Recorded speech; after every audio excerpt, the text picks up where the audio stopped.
ये बड़ा ही दुर्लभ है। इसको प्राप्त करना इस जगत में अति दुर्लभ है। जो वेद उपनिषद शास्त्रों में वर्णित है। उपनिषद कहती हैं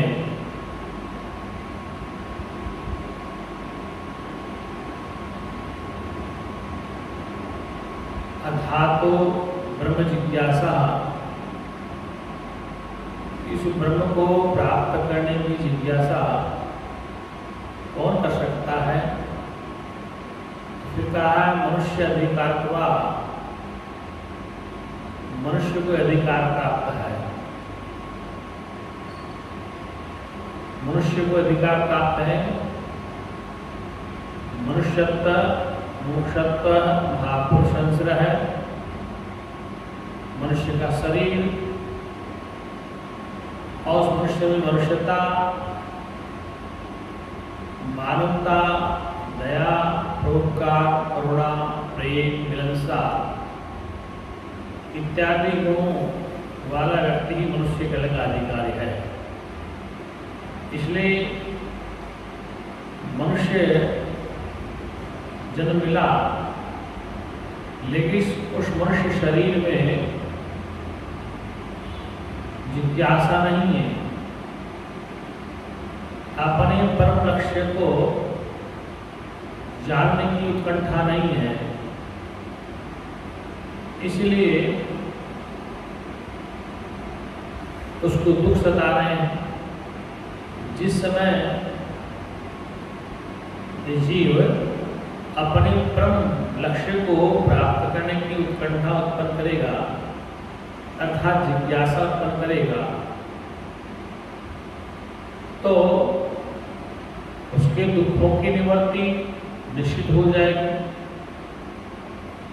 इसलिए दुख की निवृत्ति और परमात्मा की प्राप्ति के लिए जीव को क्या करना है? तो हमारे वेद कहते हैं तद विज्ञानार्थम सह गुरुविवाह गच्छेत् समित पाणि श्रोत्रम ब्रह्मनिष्ठा। तद विज्ञानार्थम सह गुरुविवाह गच्छेत् समित पाणि श्रोत्रम ब्रह्मनिष्ठा। उस परमपिता परमात्मा जो विज्ञान स्वरूप है, जो ज्ञान स्वरूप है, सत्य है, चेतन है, आनंद स्वरूप है, उसको जानने के लिए मैं जिज्ञासु, जो दुखी है संसार में, इस जगत में भयभीत है, इस संसार में दुखी है और वो दुख से छूटना चाहता है, क्योंकि ये जगत जैसा दिखाई दे रहा है विचार काल में वैसा नहीं दिखता है। इसलिए इस जीव को इस भव रोग से तिलांजलि लेने के लिए अपने परम श्रद्धेय ब्रह्मनिष्ठ तत्ववेता श्रोत्रिय महापुरुष की शरणागति करनी चाहिए। और शरणागति का तात्पर्य है समर्पण। आप किसी बहुत कुलवान घर के व्यक्ति हैं, आप रूपवान हैं, गुणवान हैं, धनवान हैं, किसी उच्च कुल में हैं या किसी अन्य कुल में है, तो उस ब्रह्मवेता, उस ब्रह्मज्ञानी तत्ववेता महापुरुष के पास ये चीजें लेके मत जाओ। वहां पर बिल्कुल समर्पण भाव से जाइए। समर्पण का तात्पर्य है कि उनके सामने न आप राजा हैं, न आप धनवान हैं, न आप कुलवान हैं, न आप रूपवान हैं, आप मात्र जिज्ञासु हैं। ऐसा सरेंडर विनम्र भाव, समर्पण भाव जाएंगे तो वो ब्रह्मवेता तत्ववेता जो श्रोत्री है, ब्रह्मनिष्ठ है, उसकी शरणागति आप करेंगे तो निश्चित ही आपके दुखों की निवृत्ति हो जाएगी। इसलिए उन दुखों की निवृत्ति प्रमाण की प्राप्ति के लिए हमारे ऋषि मनुष्यों ने इस जीव के दुखों की निवृत्ति के लिए अनेक प्रकार के यत्न बताए। किसी महापुरुष ने शरीर को ठीक रखने के लिए योग के लिए कहा, किसी महापुरुष ने शरीर को ठीक रखने प्राणायाम के लिए कहा, ध्यान धारणा समाधि के लिए कहा। तो जितने भी अंग हैं वेद के, योग, ये भी जीव के शरीर को ठीक रखने अति आवश्यक है, क्योंकि साधन धाम मोक्ष के द्वारा यही साधन है उस मोक्ष तत्व को समझने के लिए। मतलब उस तत्व का बोध करने के लिए मानव ही साधन शरीर है। इसी के लिए आचार्य शंकर कहते हैं जंतु नाम नर जन्म दुर्लभ होता है। जितने प्राणी हैं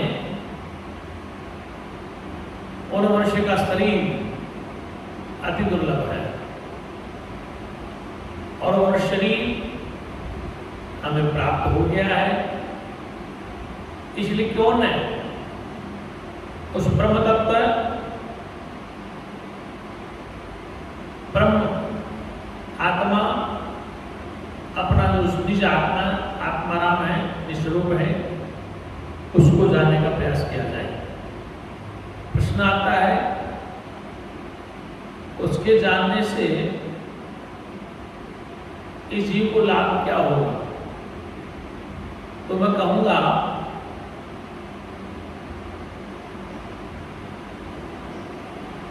उसको जानने से इसके सदा सदा के दुखों की निवृत्ति हो जाए। इसीलिए तुलसी की रामायण कहती है,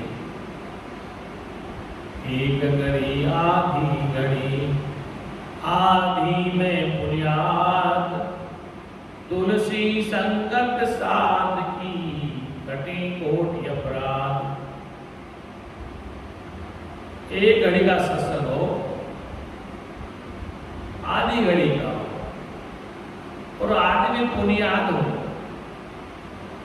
तुलसी संगत साध की, संत के संगत करने से करोड़ों जन्म के जो पाप हैं, कोटि अपराध स्वाह हो जाते हैं, समाप्त हो जाते हैं। जैसे खेत में सूखी लकड़ियां पड़ी हैं, उनको एक माचिस की तिल्ली जला के खाक कर देती है। ठीक इसी प्रकार से इस जीव की अंतःकरण में ज्ञान की रोशनी प्रकाश हो जाती है तो अज्ञान अंधकार भाग जाता है। जैसे प्रातःकाल भोर में कोहरा होता है, धुंध होती है, लेकिन सूर्य तो प्रचंड रूप से चमकता है, तो धुंध और कोहरा कुछ ही समय में समाप्त हो जाते हैं। ठीक इसी प्रकार से जब ये जीव महापुरुषों की संगत करेगा, सत्संग का लाभ लेगा, वेद उपनिषदों शास्त्रों का स्वाध्याय करेगा, निश्चित रूप से उसको अपने परम लक्ष्य का बोध हो जाएगा, और परम लक्ष्य का बोध होने के तत्पश्चात जैसे अंधेरे कमरे में बिजली का बल्ब जल जाता है तो अंधकार भाग जाता है।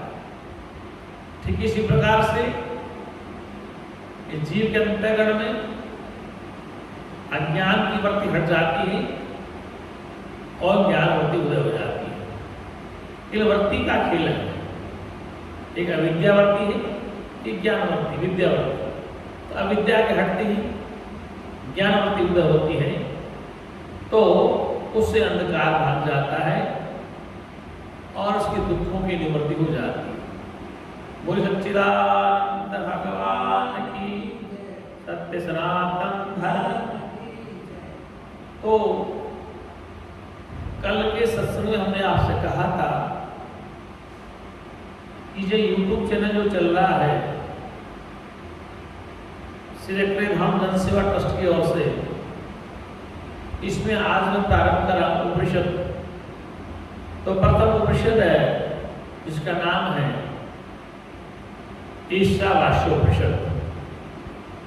प्रथम ईशावास्य उपनिषद का अध्ययन करेंगे, अध्ययन करवाएंगे, क्योंकि हमारी एक परंपरा रही है। ओम सहनावतु सहनो भुनक्तु सह वीर्यं कर्वा वाहे तेजस्विनाम वदितमस्तु मां विद्विषावहे। कि गुरु और शिष्य साथ साथ रहें, गुरु के द्वारा प्राप्त की हुई विद्या का शिष्य प्रचार प्रसार करें। गुरु और शिष्य आपस में राग द्वेष न करके इस विद्या का प्रचार करेंगे तो उसका संसार में तेज फैलेगा। लेकिन कुछ लोग कहते हैं गुरु की आवश्यकता नहीं है। मैं कहता बहुत मूर्खता करते हैं। तुलसीदास ने रामायण में लिखा है, गुरु बिन भव निधि तरैन कोई, सुविरंचि शंकर सम होई। गुरु के बगैर इस संसार में कोई भवसागर से नहीं कर सकता। प्रश्न आता है गुरु किसको बनाया जाए? तो श्रोत्यम ब्रह्मनिष्ठम, जो श्रोत्रिय है, वेद उपनिषदों को समझता है, समझाने में समर्थवान है, उसी को गुरु स्वीकार करना चाहिए। आजकल कुछ लोग ऐसे चैनल चलाते हैं जो न वेद को समझते हैं, न गीता को समझते हैं, न दर्शन को समझते हैं। वो अपनी तरफ से अधूरी, मतलब कहने का तात्पर्य जिनको श्लोक का पता है, न शास्त्र का पता है, न चौपाई का पता, शुद्ध बोलते हैं और संसार के लोगों का फॉलोअर्स बन रहे। देखो, सोने चांदी की परख जो ही कर सकता है। इसलिए वक्ता क्या बोल रहा है, कहां से बोल रहा है, किस विषय में बोल रहा है, इसकी समीक्षा कौन करेगा? जिसने शास्त्र गुरु के साथ लेकर पढ़े हैं, शास्त्रों का स्वाध्याय किया है, वेद उपनिषदों का स्वाध्याय किया है, वो ही समझ पाएगा। इसलिए गुरु की महिमा कभी नहीं कही। गुरु गोविंद दो खड़े, काकेला उपाय, बलिहारी गुरुदेव जिन गोविंद दियो बता। गुरु और गोविंद दोनों खड़े हैं। काकेला उपाय, बलिहारी गुरुदेव ने गोविंद दियो बताए कि मैं तो उस गुरु को प्रणाम करूंगा जिसने मुझे गोविंद का बोध कराया। अर्थात गोविंद का तात्पर्य है उस सच्चित आनंद परमात्मा का, आत्मा नाम का, निज आत्मा का बोध करवाया। मैं पहले आत्मा परमात्मा नाम को नहीं जानता था, लेकिन जब गुरु के सानिध्य में आया तो गुरु का सत्संग सुना, उनकी सेवा शुश्रूषा की, तब मुझे बोध हुआ कि भगवान से पहले मिलने से पूर्व गुरु का मिलना अति आवश्यक है। यदि गुरु आपको अच्छा नहीं मिला तो आपको सत्य का बोध नहीं होगा। सदगुरु की पहचान एक है कि वह किसी आडंबर में न फंसा कर जीव को अपने वैदिक सिद्धांत से ही बोध कराता है।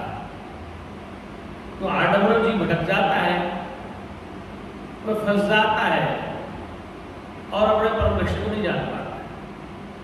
इसलिए गुरु की महत्ता हमारे वेद उपनिषद शास्त्रों में बहुत है। इसलिए गुरु नाम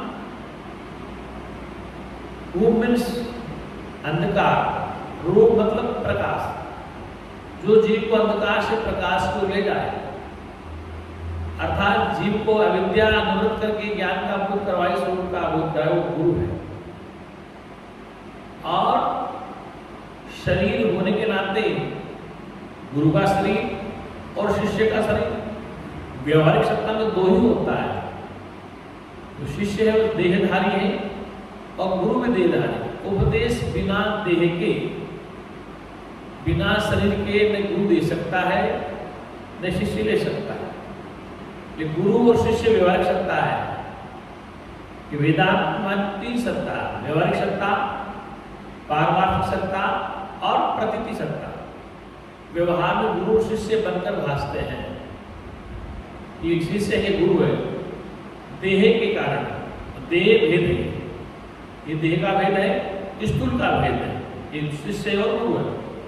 और स्थूल भेद बना रहेगा तो गुरु शिष्य चर्चा करते रहेंगे। अगला बताया प्रतीति। प्रतीत हो रहा है कि एक ही चेतन में दो लहर फुल रही हैं, एक गुरु रूपी लहर है, एक शिष्य रूपी लहर है। और परमात्मा में, गुरु में और शिष्य में चेतन एक ही है। वो एक ही चेतन दो तरह से प्रतीत हो रहा है। जैसे जल में लहरें प्रतीत हो रही अलग अलग, जल एक ही है, लेकिन व्यवहारिक सत्ता को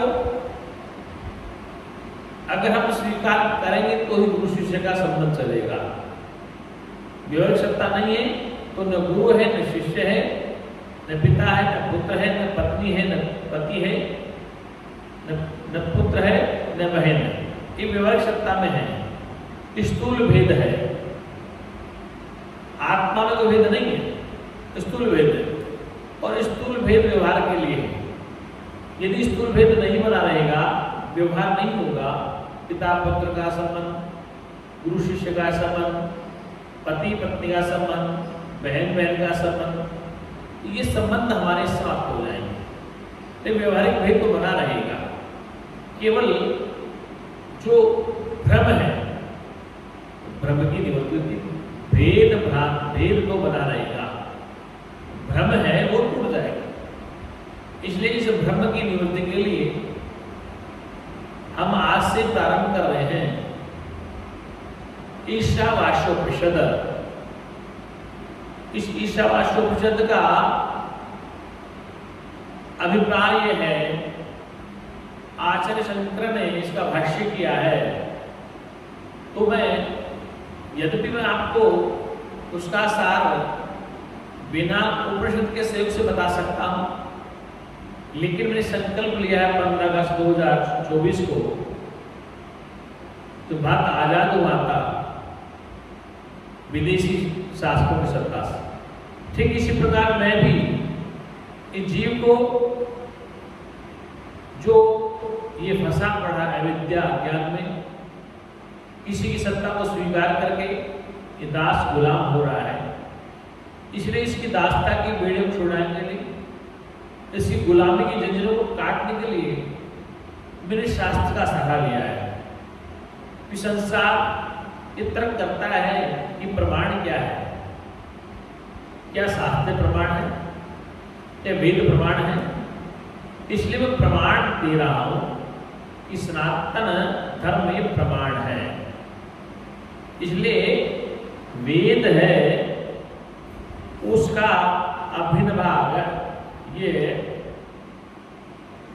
ईशावास्योपनिषद है। ईशावास्योपनिषद क्यों कहा गया है कि इसमें सर्वप्रथम भगत दृष्टि का उपदेश किया गया है और उसमें ईश शब्द का इस्तेमाल किया गया, इसलिए इसको ईशावास्योपनिषद कहते हैं। क्योंकि ओम ईशावास्य विदम सर्वव्यतिकंच जगत्याम जगत तेन तक्तेन मूंजी था मागृदय कश्यप स्विधनम। जगत में जो कुछ स्थावर जंगम संसार है जो प्रतीत हो रहा है, स्थावर जंगम संसार जो दिख रहा है वह सब ईश्वर के द्वारा आच्छादनीय है, अर्थात उसे भगवत स्वरूप अनुभव करना चाहिए। वो जगत जैसा दिख रहा है, जगत है जंगम संसार जैसा दिख रहा है, वह ईश्वर के द्वारा ही आच्छादनीय अर्थात भगवत स्वरूप ही अनुभव करना चाहिए। उसके त्याग से, त्याग भाव से, उसके त्याग भाव से तू अपना पालन कर, किसी के धन की इच्छा न कर। अब यहां कहा है कि तक्तेन तेन तक्तेन, त्याग भाव से, कि संसार की वस्तु पदार्थ क्षणिक हैं, अल्पकाल के लिए। वस्तु पदार्थ तुम्हारे लिए हैं लेकिन तुम्हारे नहीं हो सकते, इसलिए त्याग भावना संसार में जीव रहेगा तो उसको किसी प्रकार कष्ट क्लेश नहीं होगा। इसलिए यहां कहा गया है कि आचार्य शंकर कह रहे हैं इसका भाष्य, ईश्वर ही चराचर जगत का आत्मा है। ईश्वर ही इस चराचर जगत का आत्मा है, ऐसी भावना युक्त है। उसका पुत्र आदि तीनों ऐसाओं से त्यागने अधिकार है। ये जीव को ये पुत्र देशना, धनेशना, शास्त्रेशना, ये त्यागनीय है, जिससे कि वह अपने आत्मा का ठीक प्रकार से बोध कर पाए। उसे त्याग करता है, त्याग से आत्मा का पालन, त्यागावात्वा बरा हुआ पुत्र या सेवक अपने संबंध का अभाव होने के कारण अपना पालन नहीं करता। अतः त्याग से यही इसकी प्रतिज्ञा है, भोग यानी पालन कर। पुनः आगे वेद ये कह रहा है कि आप किसी से कोई उम्मीद मत रखो, पुत्र हो, पत्नी हो, धन हो, पिता हो, तो ये ईश्वर से उत्प्रोत सारा जगत है। लेकिन इसको इस त्याग की भावना से आप प्रयोग करें, इसमें रहें, इसमें आनंद लें। ये वस्तु पदार्थ मेरे लिए हैं लेकिन मेरे नहीं हो सकते। तेन तक्तेन मूंजिथा, त्याग पूर्वक आप संसार की वस्तुओं को भोगिए, लेकिन ध्यान रखना संसार की प्रत्येक वस्तु क्षणभंगुर है, अल्पकाल के लिए है। इसलिए आप सबको ये समझना होगा कि वेद किस तरह प्रचार कर रहा है। वेद सीधा कह रहा है कि भाई इस संसार में दुख का कारण क्या है? इस संसार के प्राणी इन वस्तुओं से रागात्मक वृत्ति बना लेते हैं, राग में लगा वाली वृत्ति। इसलिए शास्त्र कहता है, वेद कहता है कि कहीं तक तीन उस राग को छोड़िए, त्याग पूर्वक संसार की वस्तु पदार्थ को ग्रहण कीजिए। पुत्र मेरे लिए है, पिता मेरे लिए है, पति मेरे लिए है, पत्नी मेरे लिए है, लेकिन मेरे नहीं हो सकते। धन मेरे लिए है, मेरा नहीं हो सकता। जब तक मैं हूँ इस शरीर में तब धन का उपयोग करूँ, जब तक देह में हूँ पिता पुत्र माता पिता सबका संबंध बनाए रखूँ। लेकिन ध्यान रखना भीतर से, जानने में आना है, होश में जीना है कि इनमें सदा मेरे साथ कोई रहने वाला नहीं है। ये जगत का नियम है कि पिता पुत्र का संबंध ऐसा है कि पुत्र संसार से पहले अलविदा हो सकता है, कई बार पिता पहले हो सकता है। इसमें आश्चर्य नहीं है, आश्चर्य नहीं है। पिता अभी बैठे हैं, पुत्र का सामने ही शरीर शांत हो गया, माता भी बैठी है, पुत्री का उसके सामने शरीर शांत हो गया। इसलिए ये सृष्टि का नियम है। अब इस सृष्टि में आप मौज कैसे लें?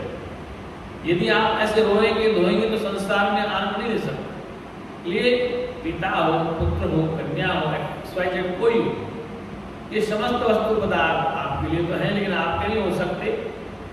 इस त्याग की भावना से आप इस संसार में जीने की इच्छा करें। इसलिए आत्मवेता को पुत्रादेशना का त्याग करके ज्ञान निष्ठा रहकर आत्मा की रक्षा करनी चाहिए। तथा जो आत्मवेता है, तत्ववेता है, पुत्रेशना, धनेशना, वित्तेशना, शास्त्रेशना का त्याग करके अपना ज्ञान निष्ठा में रहकर आत्मा की रक्षा करने अर्थात अपने स्वरूप को जानने का प्रयास करना चाहिए।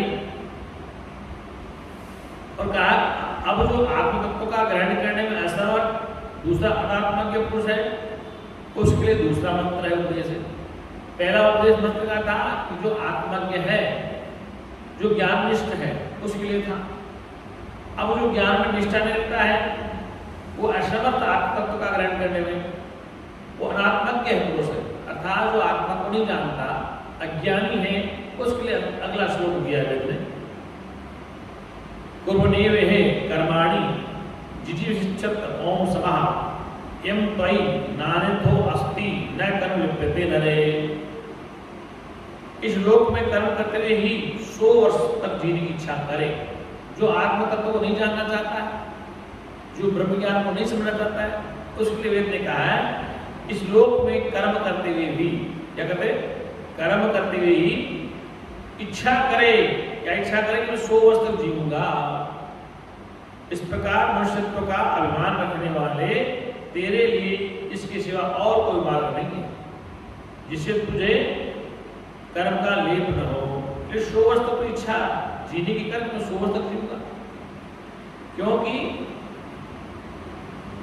जीने की इच्छा करने वाला मनुष्य, मनुष्यत्व का मात्र का अभिमान करने वाले के लिए अर्थात कोई किसी प्रकार का अशुभ कर्म का लेप न हो।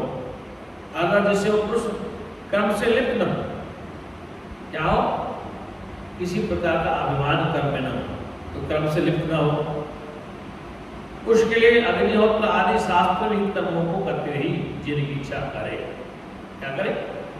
जीने की इच्छा करे, वो सच्चिदानंद भगवान की। इसलिए आज हमने वेद का जो एक अभिन्न अंग है ईशावास्योपनिषद, इसको हमने प्रथम 2 श्लोक आपको बताए। अब आप कहेंगे स्वामी जी आप तो सीधा सत्संग सुनाइए, नहीं, वो इसलिए मैं शास्त्र का सहारा ले रहा हूं कि जो हम कहेंगे आपको वेद प्रमाणित बात कहेंगे। ये कहते आए हैं कि ईशावास्यमिदं सर्वं यच्चिकन्तां जगत्यां जगत्, ईश्वर सृष्टि के कण कण में यत्र तत्र सर्वत्र व्याप्त है और वो आपके साथ है। उसको अपने साथ रखते हुए समस्त उस एक को देखिए और समस्त वस्तु पदार्थ जगत के परिवर्तनशील है, सदा रहने वाला नहीं है, इसलिए इनमें वृत्ति दृढ़ नहीं होनी चाहिए।